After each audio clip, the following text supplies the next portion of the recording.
So, namaskar, friends, and welcome once again. As promised in the last class, where we had detailed discussion on Anita Desai as a novelist, now we are going to focus on one of her diasporic texts, Bye-Bye Blackbird.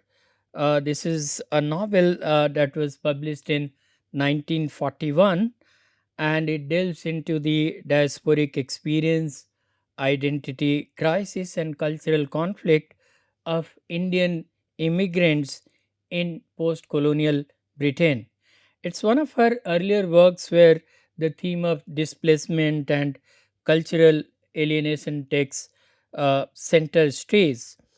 And so the novel depicts the plight of Indian immigrants in London, and the title of the novel refers to England's bidding farewell to an Indian blackbird. The novel is in three parts: arrival, discovery, and recognition and departure.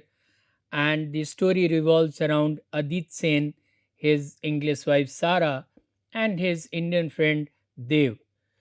The novel opens with Bengali immigrant, Indian immigrant Adit Sen, his English wife Sarah, and his Indian friend Dev.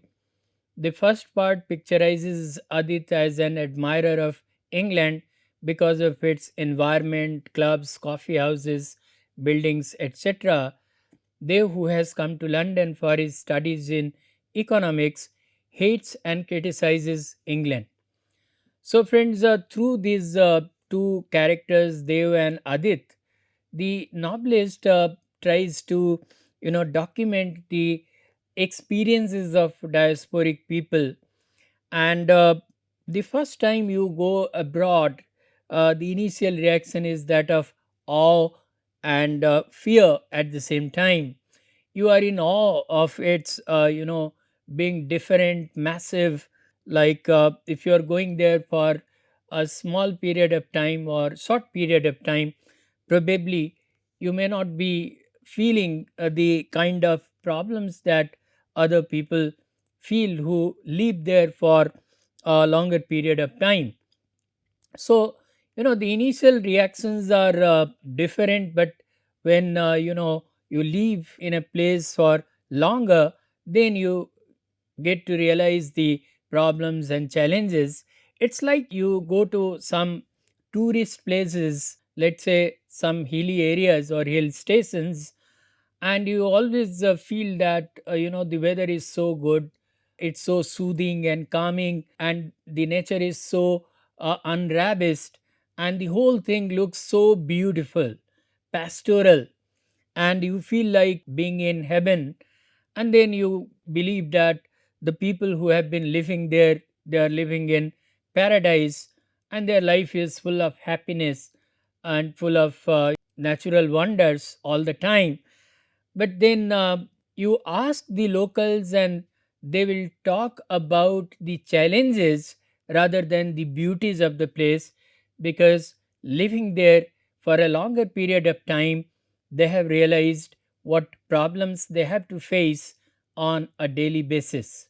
So Adit Sen has gone there as a student, and initially finds that the rich environment of London bustles with activities and with opulence and signing signing clubs and coffee houses, and he believes that he has landed in some place. But on the other hand, it always happens, when you have two people talking about something, obviously they will have difference of opinion also. So when Adit appreciates London with all its bustling life and clubs and coffee houses and its dynamic environment and the cosmopolitan setting, they hates it and criticizes England. In the second part, we find how the novelist notices the psychological maturity and the changing reality in the lives of the characters. First, he talks about initial reactions, that is, arrival. Then, she talks about discovery, that is, the deeper understanding of the local culture and the country. And then towards the end, she talks about recognition and departure. That means one matures and realizes who he is, or what is his or her real identity, and then longs for going back to his or her own culture and people and country. So, in the second part, they become changed persons, and begin to feel the charm of the country. In part 3, Adit, once comfortably settled in England, becomes homesick for it, and Dev stays on there. So we find that there is a kind of transformation in their personalities, in their experiences, and the way they respond to their migration to England. So initially, when Adit is all praise for England, Dev is very critical. In the middle phase, they both feel settled, but in the last phase, they again realize the subtle sense of derangement or unhomeliness, and again uh, sense the racial tension and racial otherness, which compels them to think about their own homeland and going back. So, the theme of diaspora has been the common denominator in the lives of Adit and Dev in the novel, and they both take different routes. So while Dev reconciles to stay in England and suffers from humiliation ungrudgingly, I mean, these are the psychological responses, and these psychological responses are not collective responses, they are individual responses as well. So while we find that some people are forward looking, some people go back to their roots every now and again and suffer nostalgia. So in this case, we find that Dev reconciles and stays in England, and suffers from humiliation ungrudgingly, though identifying himself inwardly with India. Um, the same thing does not happen with Adit, who fails to reconcile to life in London, and has a strong desire to go back to his own motherland. Um, if we look at Dev, we find that his longing for the Indian friends, activities, food, dress, music, news, and stories shows that he is deeply connected with India, still reconciles with his changed circumstances in England, and stays on. So, as an immigrant, he wants to face so many difficulties to adjust with the atmosphere in London. Even he finds the climate in London city extremely difficult. The climate in England in general is very different, as there is very little sunshine, and you feel extremely depressing at times. So during my last visit, I kept on wondering how people live in this country with no sunshine, and it's a kind of perpetual drizzle all the time waiting your life. And as an Indian who is used to and it was very chilly with a strong wind, and I found it very different and at the same time unbearable being an Indian. But I believe those who have been living there for some time might get used to that. But even then, since you had experienced the sunshine in India, you will keep on making comparisons and feeling that the climate in London is extremely difficult to survive for the people from this part of the world. So this happens with Dev as well. Soon he gets sick of the silence and emptiness that prevailed in London, which is uncharacteristic of India. So again, there are several such realities you have to cope up with when you make a shift from your own country to another country. Well, In India, there is lot of honking, lot of people. We are always a part of a crowd. And suddenly, when we go to Western countries where the population density is very less, initially it looks pristine and soothing, but soon our Indian sensibility revolts against this kind of calmness and longs for the din and bustle of life in India. So they also, finds it a little uncharacteristic and longs for India. As he says, and I quote, I would by now have known all my nevers, even if I had never spoken to them. I would know their taste in music by the sound of their radios. I would know the age of their child by the sound of its howling. I would know if the older children were studying for the exams by the sound of lessons being recited. So, though Adit has a great charm for London initially, yet he is considered as an outsider, and as a result, uh, he is insulted and humiliated, especially by his landlady. And this sort of is hurting his sentiment, which was in favor of England by that point in time. So, if we look at the novel follows Dev, the Indian student who has been living in London for 3 years, and his friend Adit Sen, who is an immigrant and who has married an English woman, Sarah, and maybe thought to be a naturalized or settled Englishman, who appears, well adjusted to British life. However, as the novel progresses, Adit begins to experience growing dissatisfaction and a crisis of identity, feeling like an outsider in the very society he once, admired. And ultimately, he decides to return to India, much to his wife's heartbreak and confusion. So we find in these lines when he expresses his intense desire as if it is a necessity for his survival. He says, Sarah, I have loved England more than you. I have often felt myself half English, but it was only pretense, Sally. Now it has to be the real thing.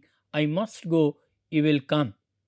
So he believes that all his experience, all his attachment to England comes a pauper, and he believes that he was living in dream, not in reality, and the real life is somewhere else, and there is an intense desire in him to go back to his own country, and even he is inviting his English wife to come with him. So the fact that he went to Britain, married a British lady, shows that he had all his desire to settle there for life, but then this does not happen as he suffers from certain kind of racial otherness and is insulted, and then he realizes that despite his best of efforts, he can still not be treated as one of the citizens of the country. And so he looks back at his own homeland and believes that his real life is there in his own land.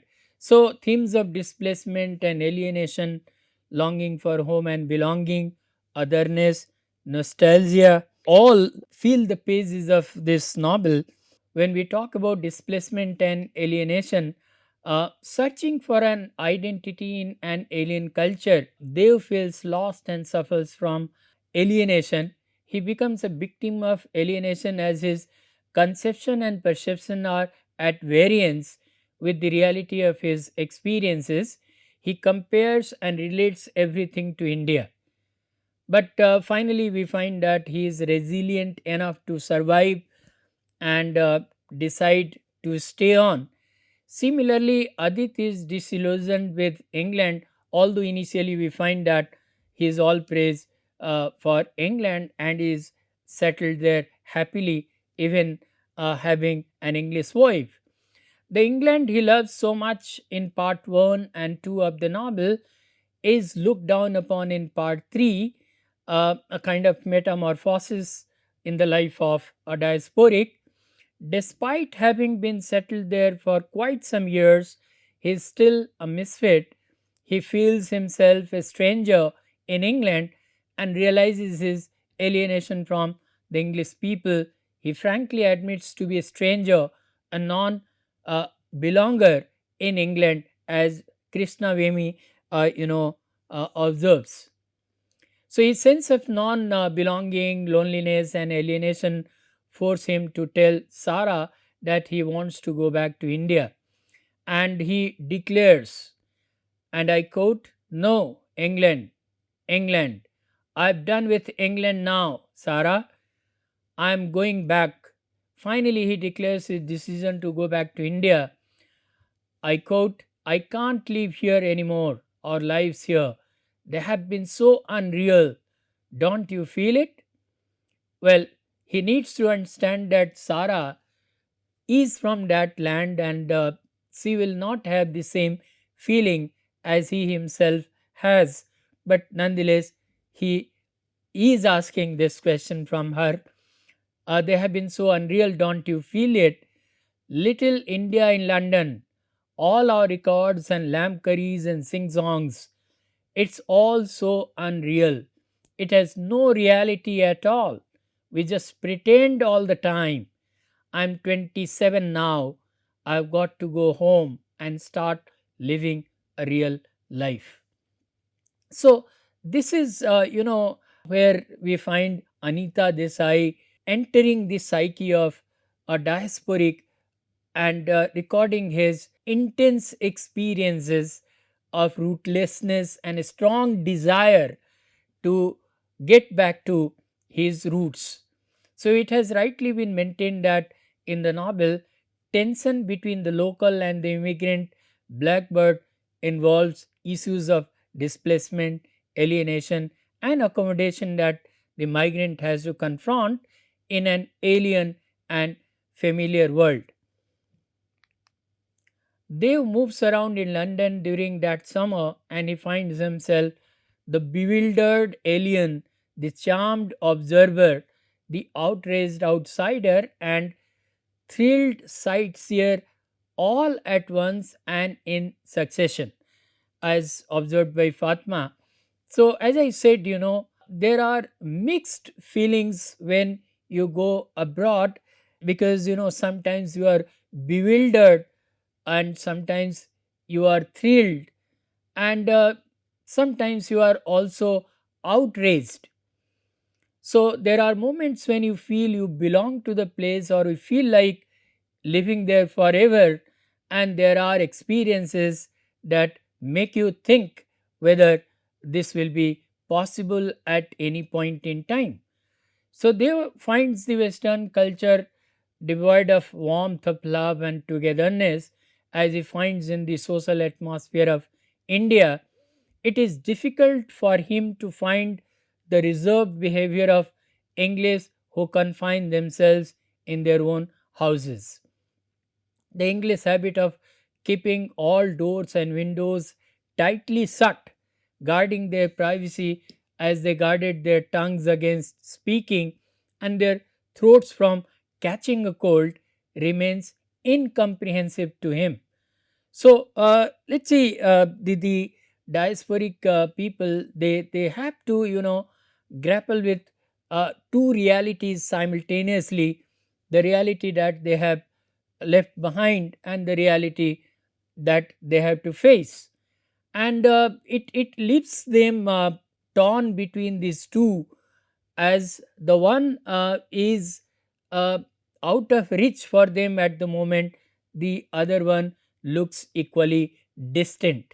So while they keep on thinking about their home and home country, the reality around them asks for a revisioning of their attitude and approach, uh, so that they can really survive. Another, as we find very strongly reflected through the character of Adit, longing for home. And then, as I said earlier, while critic after critic believe that home is not a fixed location or a fixed entity, and again, Rushdie will call it imaginary homelands and home, nonetheless, longing for home is a very strong desire in diasporic people, because that gives them a sense of attachment, a sense of belongingness, sense of roots. And they always feel, by thinking about their home, they are safe, enclosed, loved, and emotionally attached. So, Aditya, despite his initial admiration for England's green and grisly land, gradually becomes consumed by homesickness and his craving for Indian food, Indian music, and the long lingering twilight of India underscores his emotional attachment to his homeland, and there is a strong desire to go back. So, though superficially assimilated uh, in England, he feels a sense of homelessness and ultimately decides to return to India, insisting his child be born there to preserve cultural identity. So, friends, this again, uh, we will talk about namesake later, and there also we find a same kind of sentiment reflected in Osima, who finds it difficult to raise her child in a country where there is nobody to call her family, and she is literally terrified to raise her child in an alien land with no relatives uh, around, and really fears for their growth and development and their cultural identity. So, here again, we find that Adit believes that his child should be born in India, not in England, so that he will feel some sort of emotional protection and attachment. So, when Sarah announces her pregnancy, Adit immediately forwards his wish that he will be born in India. Sarah, my son will be born in India. So, this shows how he feels that India is his home, and his identity and the identity of his uh, unborn son will also be established by their India connection. And so, there is a strong urge to go back to his own country. Adit's journey reflects a diasporic dilemma caught between the allure of the West and irreplaceable connection to India. Well, friends, in many cases, we find that although the life in the host land is full of challenges, and the Indian characters feel nostalgic about India and always long to go back to their own country, there is no real return, because they are always caught between the promise of the new world and the challenges of the old world. So, although they have a strong desire to go back, in many cases it does not really happen, because they are suspended between the allure of the West and their irreplaceable connection to India. So, Dev in this case makes this decision, and he says, boot licking toady, spineless imperialist lover, you would sell your soul and your passport too for a glance at 2 shillings of some draughty old stately home. He is full of contempt at last and has a strong desire to go back. So the novel Bye-Bye Blackbird portrays longing for home as both a physical return and a psychological reconciliation with one's cultural heritage, emphasizing the enduring pull of roots amidst diasporic dislocation. The protagonists Dev and Adit face overt and subtle forms of racial discrimination which reinforce their outsider status. And this always happens, with the diasporic subjects, mostly those who respond to it a little more sensitively. When they think that they belong to the place, there are some new experiences that go contrary to their belief, and they believe that a new form of discrimination is made against them. So for example, there is publicly insulted and called a woke by a school boy, highlighting the ingrained prejudices and the ease with which non white individuals are marked as outsiders in English society. So, despite having an English wife and living there, Adit is treated as an outsider. Dev, who has gone to pursue his studies and feels somewhat uh, attached to England and has started liking it despite all challenges, is also made to realize time and again that he is an outsider. So when they are walking down the street, they hear Mrs. Simpson muttering aloud, littered with Asians, must get Richard to move out of Clapham. It is impossible now. These lines suggest how immigrants, especially Asians, are looked down as other in England. And so the life for the immigrants is always hanging in balance, because they can be easily singled out and can be made responsible for any crisis that the country faces. Nostalgia is one of the most powerful feelings amongst the diasporic community, and in this particular novel, we see how nostalgia has been explored as a psychological anchor for Indian immigrants grappling with cultural displacement in England. So, whenever there are moments of crisis, intense feeling, they turn nostalgic, and thinking about their own country, their own people, their own culture gives them temporary relief. So Adit romanticizes India, clinging to memories of its long, lingering twilight and sensory experiences like food, music as antidotes to England's alienating urbanity. And this always, this is part of their life. They keep on thinking about their home and their own people alongside the new culture, and they always find that the light is always on the side of their homeland, and everything about their hostland is something hazy, something incomprehensible or inscrutable. And that is the feeling that really stops them from mixing and merging and assimilating to the host culture. So the nostalgia of Adit intensifies into depression. Again, there is a psychological exploration of how this nostalgia affects the psyche of the diasporic people. This nostalgia, intensifies into depression, particularly after learning of his mother's disapproval, which symbolizes several familial roots. And this emotional turmoil drives his eventual decision to return to India, framed as a reclamation of identity. And Adit decides to go back to India.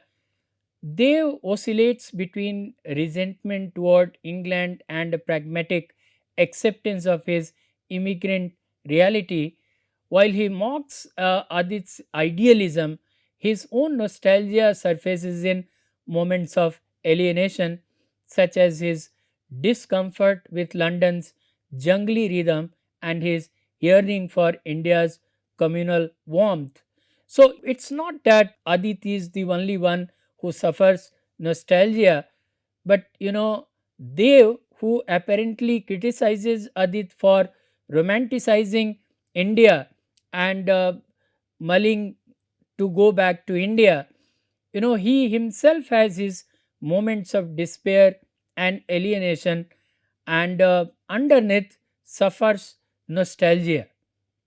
So uh, he suppresses his nostalgia to pursue stability in England, embodying the immigrants' conflicted psyche. So we find that there are people who, despite all odds, show their resilience and ability to sustain and continue to live in the host country, while there are many people who don't reconcile to uh, the change in their status, identity, and culture, and so they feel like going back and are more nostalgic and vulnerable. So there are cultural symbols that are treated as nostalgic triggers.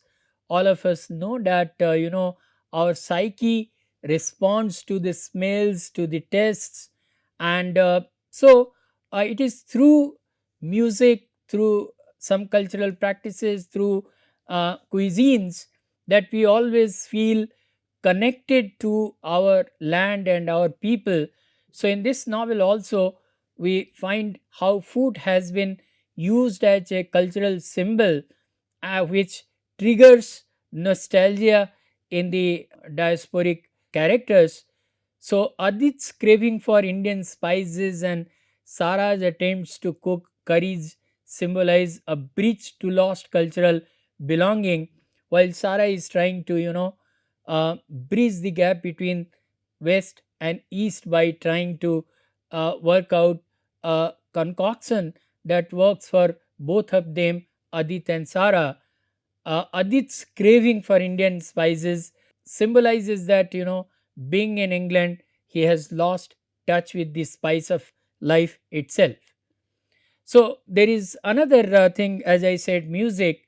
The titular Bye-Bye Blackbird song reflects both resignation and hope, mirroring the character's oscillation between departure and rootedness. So music again is another connector, and also connects to the nostalgia.